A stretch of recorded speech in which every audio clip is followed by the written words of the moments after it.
Welcome to Poorna tasty kitchen. Subscribe பண்ணாதவங்க subscribe பண்ணிடுங்க. இன்னைக்கு நம்ம பார்க்க போகிற ரெசிபி ஒரு ஸ்வீட் ரெசிபி. இது நம்ம பாதாம் வச்சு பண்ணுற ரெசிபி. இது ஒரு ஹெல்த்தியான ஸ்வீட் ரெசிபி. இந்த ரெசிபியை நம்ம எப்படி செய்யறதுன்னு பார்க்கலாம் வாங்க. தேவையான பொருட்கள்: சர்க்கரை 200 கிராம்,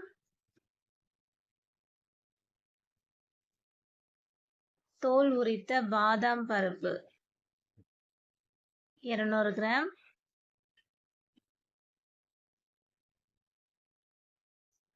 முந்திரி 50 கிராம்,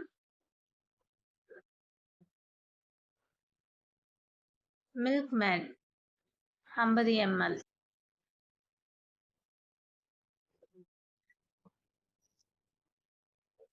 ஏலக்காய் 2, நெய் சிறிதளவு. இது ஒரு 4 ஸ்பூன்லேருந்து 5 ஸ்பூன் வரைக்கும் இருக்கும்.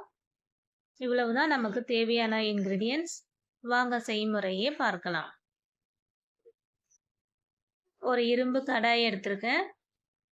நீங்கள் வீட்டில் என்ன பேன் இருக்கோ அதை எடுத்துக்கோங்க. உரித்து வைத்த பாதாம் பருப்பு இதில் ஆட் பண்ணிக்கிறேன். இது சூடு பொறுக்கிற அளவுக்கு இதை நம்ம வறுத்து எடுத்துக்கலாம். ரொம்ப பொன்னிறமாக வறுக்கணும்னு இல்லை, ஒரு 2-3 நிமிடங்கள் வறுத்தா போதும். சுவிட்ச் ஆஃப் பண்ணிடலாம். இதை பிளேட்டுக்கு மாற்றிட்டு நம்ம இதை ஆற வைத்து இதை நம்ம ரூம் டெம்பரேச்சருக்கு நம்ம ஆற வைக்கலாம். இதில் நான் முந்திரி 50 கிராம் சேர்த்துக்கிறேன். ஏலக்காய் 2, இதையும் நம்ம இதில் சேர்த்துக்கலாம்.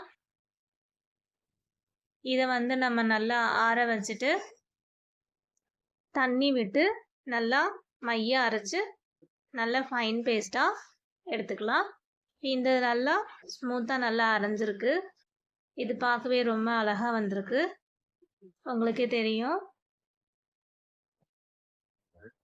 அடுத்து என்ன பண்ணணும்னா, ஸ்டவ் ஆன் பண்ணிக்கோங்க. ஒரு இரும்பு கடாய் இல்லைன்னா வீட்டில் என்ன பேன் இருக்கோ அதை எடுத்துக்கோங்க.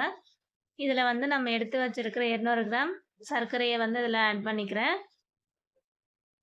இதில் ஒரு 100 ml வாட்டர் இதில் ஆட் பண்ணிக்கலாம்.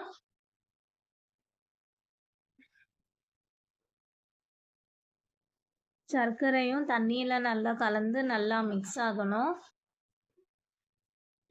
அது வரைக்கும் நம்ம இதை ஒரு கரண்டியால் நம்ம கலந்து விடுவோம். நல்லா மிக்ஸ் பண்ணிகிட்டே இருந்தீங்கன்னா நல்லா கலந்து தண்ணியோட பாகு நல்லா வந்துடும். இது நம்ம ஒரு கம்பி பதம் இருந்தால் போதும்.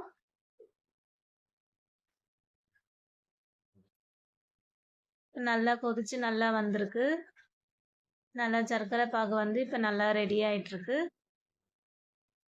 சர்க்கரை பாகை இப்படி கையால் நீங்கள் தொட்டு பாருங்கள். தொட்டு பார்த்தீங்கன்னா ஒரு ஸ்ட்ரிங் அளவுக்கு உங்களுக்கு கம்பி பதம் வந்துச்சுன்னா நமக்கு பாதாம் அல்வா செய்கிறதுக்கு தேவையான பக்கம் வந்துருச்சு. இப்போ நம்ம எடுத்து ஸ்மூத்தாக அரைச்சி வச்சுருக்கிற பாதாம் பருப்பு, முந்திரி, ஏலக்காய் இதெல்லாம் ஸ்மூத்தாக பேஸ்ட்டாக இருக்கிறத நம்ம இதில் கலந்து நல்லா விடுவோம். நல்லா சர்க்கரை பாகில் நம்ம நல்லா மிக்ஸ் பண்ணணும். நல்லா கலந்து விடுங்க. இப்படி கிண்டிகிட்டே இருந்தீங்கன்னா உங்களுக்கு நல்லா சர்க்கரையோட நல்லா மிக்ஸ் ஆயிரும் பாகோட. இது கொஞ்சம் பொறுமையாக தான் நீங்கள் செய்யணும். ஸ்லோ ஃப்ளேம் வச்சா நீங்கள் பண்ணுங்கள். ஹை ஃப்ளேம் வச்சிங்கன்னா அடி பிடிச்சிடும். நீங்கள் இப்படி கிண்டிகிட்டே இருக்கணும்.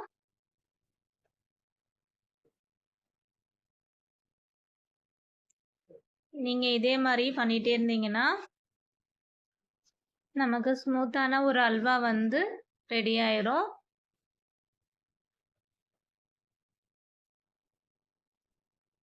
நல்லா அல்வா பக்கம் உங்களுக்கு கிடச்சிருச்சு. இப்போ இதில் நம்ம எடுத்து வச்சிருக்கிற நெய் சிறிதளவு நம்ம ஆட் பண்ணிக்கலாம். நீங்கள் கொஞ்சம் கொஞ்சமாக நெய் சேர்த்து கிண்டுங்க.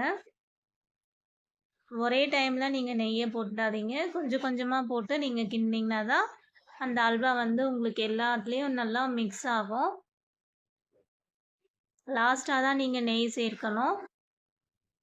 எல்லா அல்வாக்குமே இதே மெத்தட் தான். நல்லா கிண்டி விடுங்க.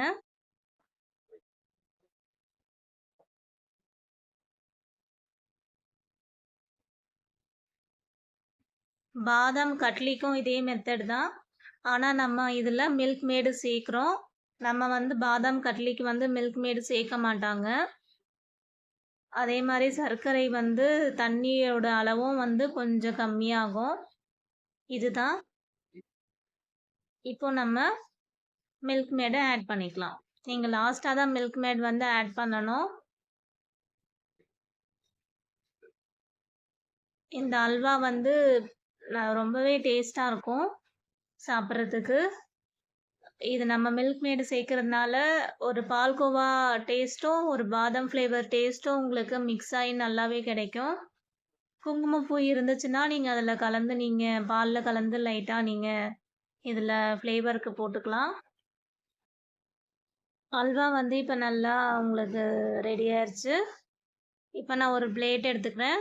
இதில் வந்து கீ அப்ளை பண்ணிக்கலாம். நெய் தடவின தட்டில் எடுத்து ரெடியாக இருக்கிற அல்வா வந்து நான் இதில் எடுத்து ஆற வைக்கிறேன். இது வந்து ஒரு ரூம் டெம்பரேச்சருக்கு நம்ம ஆற விடணும்.